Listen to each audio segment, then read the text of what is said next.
Hello, welcome to Mari's Golden Hour. Thank you so much for hanging out with me. So right off the bat, I'm going to apologize if I sound a little wheezy, and not wheezy like the Jeffersons wheezy, but wheezy like, or Weezer like the band.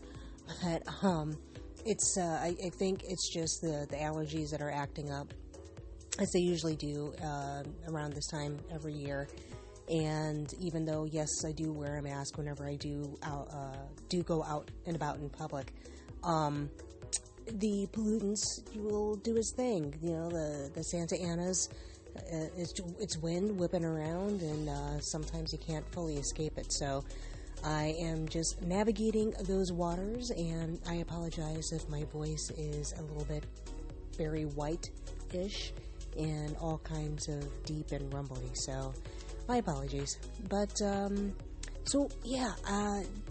today I tried to go technology free for the day as much as I could, and actually I did rather well. And it was mainly in response to just heavy hours long, days long involvement with a variety of customer service representatives for a variety of different things, meeting them in person, talking with them on the phone, online, and just trying to get stuff done. And doing that, it tends to wear a person out. Even if you are on hold for 30 minutes or more, it can be draining. And it's not just one call, it's not just 2 calls or 3 calls, it's a lot. So I was trying to not go online for anything, but I had to do it for this. So, which I don't mind. I do not mind at all. It was nice to check in and see what's going on in the world for the day, because I guess we cannot be completely unplugged. What else? Also, I have been feeling just a little funky, not only with the allergies and the Santa Ana winds doing whatever they're doing, but I don't know, that probably got me down. Also, the past several days, it's just been hot as Hades, and it's so hot where I was sweating, and this is supposedly our quote-unquote winter out in Southern California, and it feels like summer. This feels like July and August, and the reason why I say those particular months, actually even going into September and October, parts of October, because in the evenings it'll still be just as hot, and it's just kind of miserable. I'm not one of those people that's a fan of heat, but I also don't like completely freezing cold, but I do like to be able to layer. I like to have options. I guess that's what it boils down to. But, so feeling off for the weather, trying to go tech-free, dealing with, being on the phone on hold and customer service, and trying not to snap for stupid stuff. I feel bad. I was kind of a little snippy. I started off nice, but when somebody asks you what in my head are a bunch of silly questions, and that person is not the one who is helping me, but they're gathering information in order to pass along to somebody else, and they have absolutely nothing at all to do with the reason why I'm there. So again, and I know I'm being quite vague, I just don't want to call anybody out, bring up names, but that's where some of my lack of patience was just really showing. And I didn't bite off anybody's head, but for me, in my head, I was thinking, I could have been a little bit more tactful than I was. Could have handled things a lot better. But again, chalking it up to heat and just having some really long days. And also, I had recently kind of worn my heart on my sleeve and shared some rather personal information, and to not get much feedback on what I shared was kind of, when you leave yourself kind of raw and open, and and you're, for lack of a better phrasing and metaphorically, you're out there naked, and people would walk by, they see that you're naked, but nobody offers you like even a paper towel to like cover anything up. That's kind of how I was left feeling. So to expose myself as I did, and then just to get in so many words, like, oh, wow, yeah, or like, that's something, and then that's it, and not go into that. I don't know, that just, those are things that just make one not want to open up at all. But again, these are issues that I need to go through myself, and I am using this time to have verbal diarrhea with either a bunch of people or nobody, because who knows who's listening at this point. But I'm still going to keep on going. So anyway, if you are still there and with me, thank you. I am going to talk about some other interesting things and stop babbling away. So, aside from living in an easy bake oven, because it gets really, really, really, really cold when it's cold, and it gets really, really hot when it's hot, and it just goes to extreme temps, and they're parallel temperatures. They can't even be opposite, but that's what life is like in the easy bake oven. Anyway, I know I have brought this up before, but I wonder, like, how are people dating in this time? And is it, like, more about safe sex friendly vibes with people? And are people, like, now making more of a genuine connection by interacting either through the video or by, like, maybe meeting out in public, but social distancing? Like, and then for all I know, I'm sure there's like a segment of people that are just like, nope, we don't care what's going on. We are still having our booty call. Screw the world. But I don't know. I wonder, like, are people connecting romantically in some way? And if they are, how are they doing it? And is this a better hookup because people are being more aware and they are forced to actually talk to each other and get to know the other person? Yeah, I don't know. I wonder about that. I'm not too sure. I haven't checked that particular climate, so I'm not sure what's happening out there. So throwing that out to the universe, and hopefully somebody will give me an answer. I know I'm almost positive I mentioned this. I was just feeling culinary, like I was feeling some culinary creativity and making food, and have been doing that lately. Not that I don't make food, but I guess I was being more conscious of it, of what I was making, and using it to meditate and I also use it as a distraction. And so I was doing more cooking and baking, and I was trying to get back into the sort of cooking that I feel like I used to do. I felt like I was doing it so hardcore, like so long ago, and then somehow, life just kind of gets out of control, and you're spinning, and then there's just no time for stuff. And I had no interest in anything that took me like longer than 5 minutes to prepare, which of course is not necessarily good, depending on what it is you're trying to prepare. But anyway, so I fell off that wagon of motivation for cooking, and fell off the wagon of motivation for a lot of things. And I told myself and you all last week I was gonna try to get back on the horse, and I didn't quite do that. Like I experienced like little blips of like, ooh, here we go, and like I get some sort of a burst or spurt of energy for something, and whittle away at some stuff. But still have a ways to go. And but you know what? I'm tired of beating myself up over it. So anyway, what was I babbling about? Oh yeah.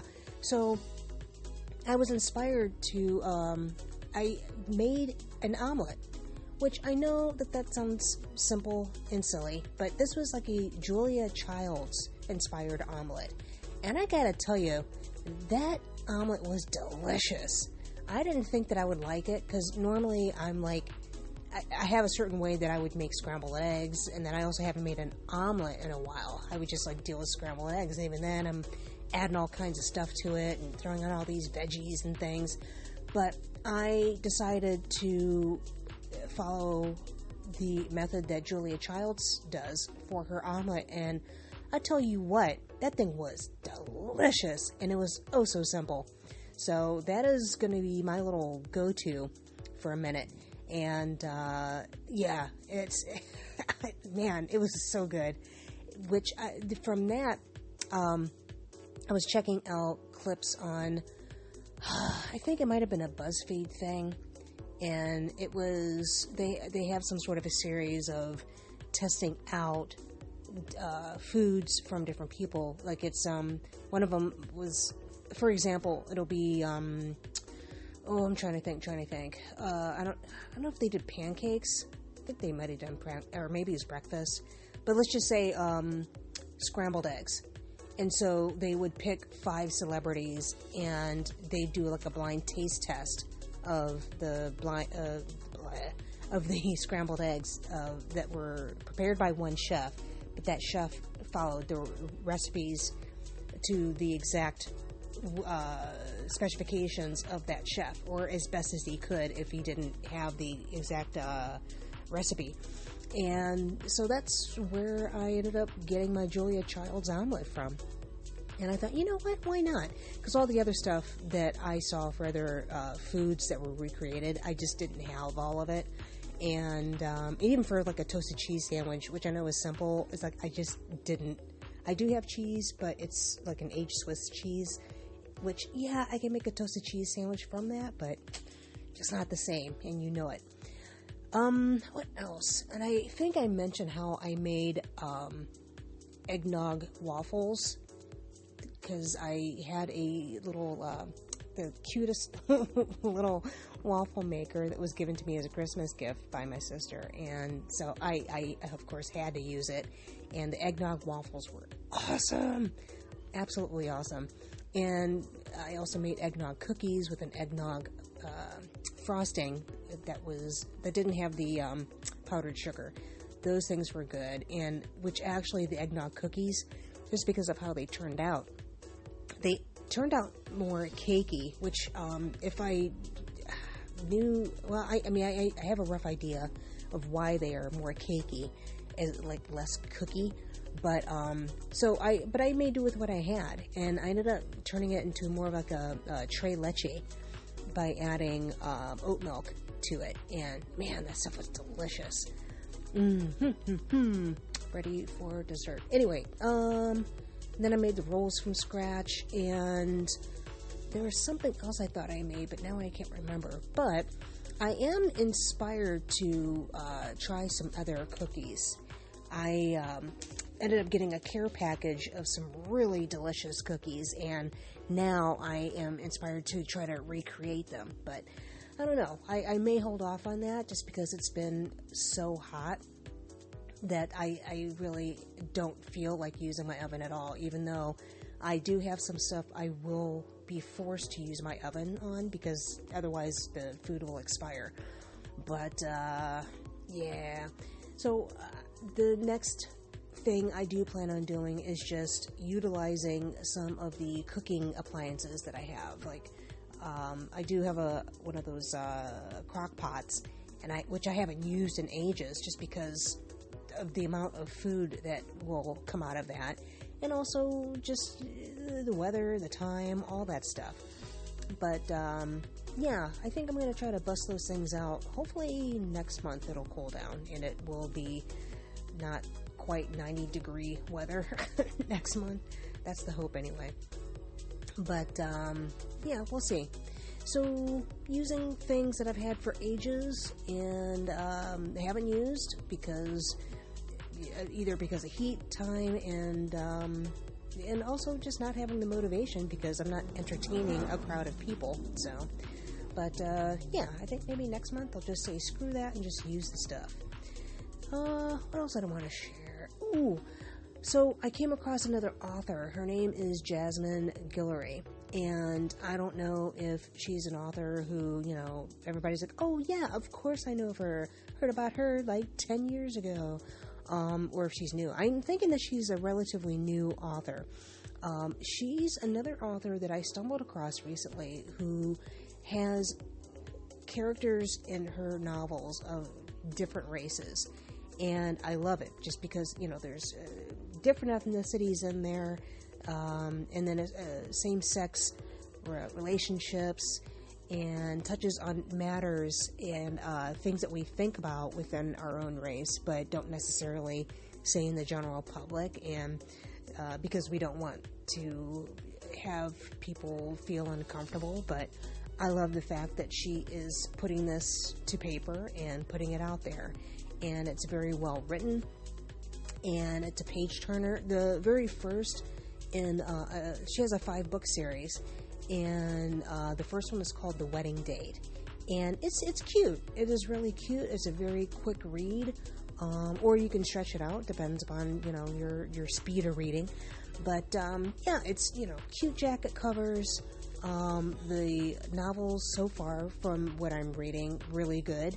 We'll give more of an update as I read through them. And yes, I made sure I got them all. And the jacket cover, for one, it has it's like kind of glittery, and it just makes me happy. And basically, even just looking at it, I'm like, ooh, pretty glitter. And when I finally get to that book, I know I'm just going to be jazzed reading it, just looking at that cover all the time.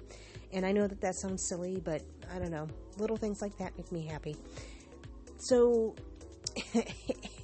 I was still in this weird funk, and my little brother ended up having, along with this long list of links that he sent for me to look at, which I still need to do that. The latest one that he sent in order to cheer me up, it's this animated compilation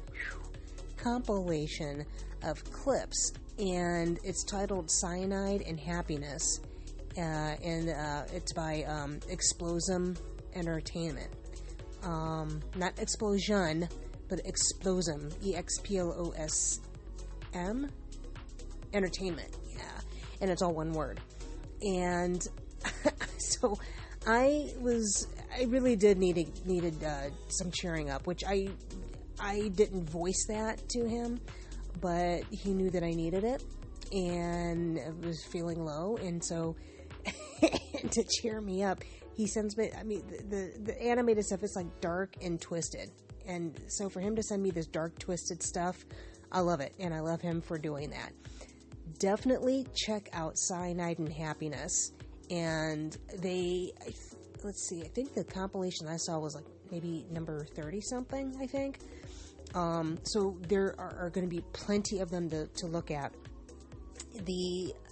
It's sort of like the compilation ones. Their animated clips are like maybe a minute, maybe even like less than a minute, or at the most 2 minutes. They're not very long. And so even though the compilation as a whole, gosh, I never even quite looked at the time for it, because they were all funny and it's relatively quick to get through. The humor is sick and twisted, and you will not be disappointed. So again, check out Cyanide and Happiness, and it's by Explosum Entertainment. Just like them. Let's see. So I was sent this pass for a screening, which it's all virtual, of course, and it's for this movie called Arkansas. And so I had an opportunity to watch the movie, and there was a Q&A with the director, who is Clark Duke, who the first time I saw him, he played the son that was in Hot Tub Time Machine. And I know he's done some other stuff, but I just, off the top of my head, I can't recall what he's done. But he wrote the movie, but it's based off of a novel, I believe of the same title. And he directed it, and he also acted in it as well, which to me, that is like a huge feat in and of itself. to act in something that you had a part in writing, and then you're also directing it. That's a lot. It's a lot to take on. But I'm thinking if it's a smaller budget indie movie, that task, it's slightly easier than, obviously a big budget, but still, it's a lot of work. The movie, I actually liked it. I don't know. I mean, I know why. I mean, it was well acted, and it's not that it was a fast-paced movie, but it was very compelling. And I don't want to talk too much about it, but it was good. So if you do have a chance to see it, please check out Arkansas. And I think for me, maybe it was like the locations where they shot it, and like the attitudes of the people. It just kind of reminded me of being back home in a way, and it also had me miss touring, and then all the extensive travel that I would do in between gigs, and just traveling all across the country, and just in some of these this more rural areas, but also in cities, and the little off the beaten path places, and the quirky people that you meet, the cool people that you meet, the oddballs, the upstanding citizens, and whatever, just everything, that range of humanity that you'll see, and no matter where you go, I don't know, I dug it. And just that range of humanity that you'll see in different pockets of our country. I don't know. I just like it. It was cool. So a random thought that I had, and it's very, very random, but I was looking at a couple of clips, and actually it kind of combined both things, Drag Race and Beyonce. And specifically it involved there was a particular award ceremony that an acquaintance that I know was performing, and killed it. So, but anyway, after watching this, I was wondering if Beyonce if she had been dating at all before Jay-Z. And again, I know that sounds weird, but I don't know. It's like, I feel like, yes, you hear about Beyonce, you hear about Destiny's Child, and all that, the iteration, the turnover with Destiny's Child. I know that there's a word that's there I'm looking for. Because, yeah, Destiny's Child started off with 4, and then I think 1 or 2 of them left, and then got replaced by 2 other ladies, and so then it was still a foursome, or a group of 4 women, and then after that second group of Destiny's Child, 1 of them left, and then it just boiled down to the 3 that most people know of Destiny's Child. And then Destiny's Child, disbanded, and then we have Beyonce. So, but during all that time, I never heard about her dating anybody or seeing her on the arm of anyone. And, that wasn't like Destiny's Child members or her parents or Jay-Z. That was it. And I wondered if she did date, like, was it purposefully kept under wraps? I mean, I'm guessing it was, just because they were cultivating and crafting her image. But, yeah, I don't know. I was just thinking about that. And then, there's also some video I was trying to watch, and then I got distracted by a phone call. And then when I went back to it, I thought, oh, wait a minute, there's something else I wanted to check out. And then it happened to be about Beyonce. And then I went back to try to watch the original video, and then I saw that it got deleted. And so, and not that I was looking at anything weird or illegal, but still, it's like, all right, did, I don't know, some ethereal something take that video down just because Beyonce didn't like it? I know, I'm just, I'm being silly. But, I don't know, something to be said about that Bayhive. So hopefully nobody will come after me just because I'm wondering about Beyonce's love life pre-Jay-Z. Silly, I know, but yeah, that was just a random thought that popped in my head during this week. Well, one of the many, but that was one that was anything of interest. Somewhat. Anyway, let's see, movies to recommend. So there are several. There's a movie that I caught, it's called Forever Strong, and it basically deals with rugby, and I believe it was based off of a true story. And, yeah, actually, yes it was. And I can't remember the team. I just remember that one of the teams in their conference they played was Akron. So that's, of course, that stood out because it's back home in Ohio. So, what team did they play for? It was something in the East, of course, because if they were playing Akron, But anyway, it's called Forever Strong, about rugby, and it's, I guess it's a Christian movie. I didn't know at the time, but then, of course, when I looked back at it just to confirm the title, it was under, religious, or something or other, so, but it makes sense as far as, some of the subject matter that was in there is concerned, so, I don't know, I liked it because they were doing a haka, as far as during the pregame, and right before, kickoff, so, that, I love, seeing a bunch of strong men on a field doing a haka, oof, yes. Religious movie, gotta remember that. So, the other one, I was going through this, little wave of nostalgia. It's a movie I haven't seen before, but I decided, alright, I'm gonna go ahead and watch it. And when it came out, I had no interest in watching it because I wasn't interested in the lead character at all. But it's called The Girl Next Door.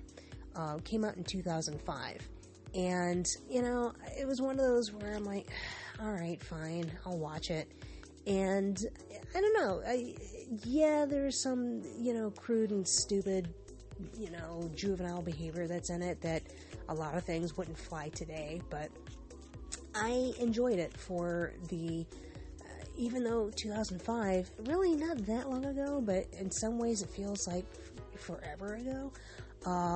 It was just cool and comforting, and sort of like having that, like an oatmeal cookie and milk, even just watching some of the stupid hijinks in it, but the music that's in it, maybe the clothing, the location, the vibe, the stupid stuff you do in high school, and I think that's what it was. It was just being able to do all that stuff that a lot of kids either don't do or they can't do just because there's so many rules and crackdowns and cameras everywhere, and and it's just being a kid, and it's not like being dangerous and being a complete threat to society, but I think that's why I kept watching it, because it was just during that time that I was fortunate to live through.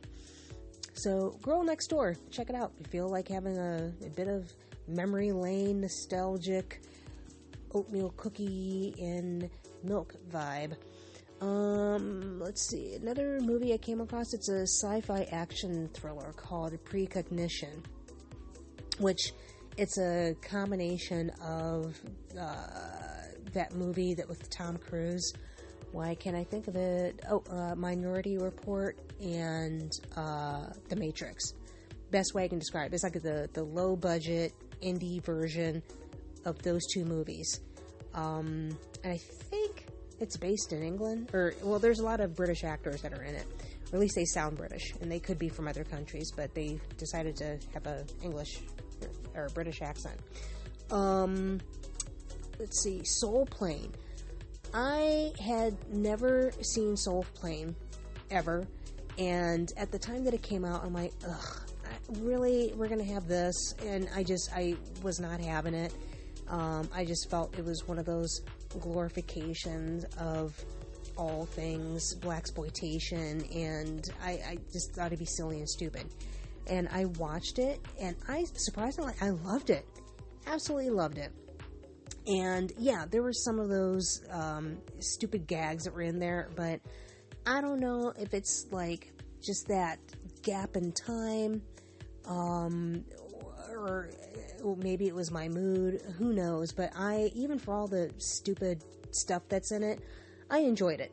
You know, there's some things that were over the top, and it's like, really? But yeah, and all I could think of was everybody who was on that set had to have had so much fun, because there were, you know, so many different cameos that were in it. A lot of them were black comics, and you just know there had to have been some stories. There's no way that with all those people, and even if people weren't on set every single day for the days, you know, it doesn't matter if they were there on set for a day or a couple days or more, like, everybody had a good time. You just know it.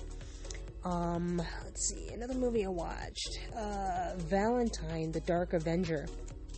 It is I don't know if it's a Korean film, or if, I don't know why I'm thinking that this was shot in Korea. I think, yeah, because for whatever reason, Seoul is like sticking out, like Seoul, Korea. But you can tell that it's dubbed, and it's I'm trying to remember the movie that I can compare it to. It's sort of like the movie Kick-Ass, where it's like normal people. They don't have any special abilities, but they go out and they fight crime. So it's kind of like this, only it's just one person. And I stuck with it even through the end credits, and they had some end credit scenes. Actually, they had like several end credits. I was a little surprised about that. But unfortunately, because this movie, I think it's something that came out like a while ago, I don't know if they made those other movies that warranted the end credits that I saw in this. And I don't know if there's any way to find out. Actually, I could probably go to Wikipedia and just pop in the name of that movie and then see what Wikipedia says. Because I'm sure they'll list something, and then I can find the movie that way. See what happens when you talk out your ideas. Thank you, everybody. Let's see. What else did I want to suggest? I know I've mentioned this before, but it's Supercarlin Brothers. I don't know why I was in the mood for this, but I really was. I think it's because I was about to have some, I made myself a snack of mixed nuts and dark chocolate, and they did a video clip of trying every single candy from Honeydukes in the Harry Potter world in Orlando. And I guess they had somebody, I don't know if it was a staffer or a fan or follower that like lives there, and sent things up to them, where I think they're in Virginia. I think that's where they're based. And yeah, it was cool just to watch them try out all the candy. And I think I was fascinated by it just because I know that I won't get to either of those Harry Potter worlds anytime soon. I wanted to, I know that there's one that's in Universal City, but, over at Universal. I haven't been to that one yet, but it seems like the one that's in Orlando has a lot more. Like it's a bigger world, or it has additional rides or something. So I kind of want to go to that one. But, yeah, so that was fun to watch. New music. Been listening to a lot, but as far as, like, highlights, so video-wise, Rico Nasty, she finally is getting some mainstream recognition. She appeared on Jimmy Fallon as part of the musical numbers, or one of the musical guests. And I don't know if you pronounce the letters, or if you say it all, but the letters are OHFR, which is O for real. And Rico Nasty just killed it. And yeah, Rico Nasty is just very, very cool. And if you're not familiar with her, you're going to learn today, because she just great. And she's been around for a minute, but she's going to be another one that's like overnight sensation that took, 10 years, 20 years in the making, that sort of thing. So yeah, go ahead and dig into those crates. But yeah, check out Rico Nasty, OHFR. Love it, love it, love it. Music-wise, so there was a David Bowie tribute concert, and I can't remember the title of the clip, and I couldn't find it before I started the podcast, but it's Mike Garson and Trent Reznor. Trent was singing, and Mike was accompanying, along with Atticus, to Fantastic Voyage and also Fashion. And I tell you what, man, Fashion, like, I've always loved Fashion. Like, I'll always groove to that. And I'm always posing every single time I hear David Bowie sing it and just doing my thing. But Fantastic Voyage, hearing that, it just made my heart ache. And because, it's David Bowie and just the musical genius that he was. And Trent Reznor, which, you've heard me go on and on and on about 9 Inch Nails, I just love. But to hear his rendition of Fantastic Voyage, and it's not that Fantastic Voyage, like the slide, simply slide. It's not that one. This is David Bowie's Fantastic Voyage. It really just makes my heart ache. And listening to a lot of indie radio during the week, and which I don't know if it's the indie radio that made me do this, or I think because I was on this this rabbit hole of 9 Inch Nails and just listening to other music. Meshuggah came up, and I listened to Bleed, and wow, Thomas, I don't know if this is how you pronounce his name, Thomas Haake, or Haake, Haake, is that? Yeah, I think that's right. His drumming, oh my gosh, it is phenomenal, absolutely phenomenal. Even if you were not into Meshuggah at all, which Meshuggah, I believe they're a Swedish band, and they've been around like a long time. Even if you're not into the music, just his drumming is just, I mean, I guess even if you're not, you don't necessarily have to be into that genre of music, but if you can at least appreciate music, you'll dig the drumming. And when I was watching it, I just, of course, could not get Beavis and Butthead out of, my head, because I was just kind of fanning out, much like they would have fanned out on the TV show. So, but yeah, so indie radio.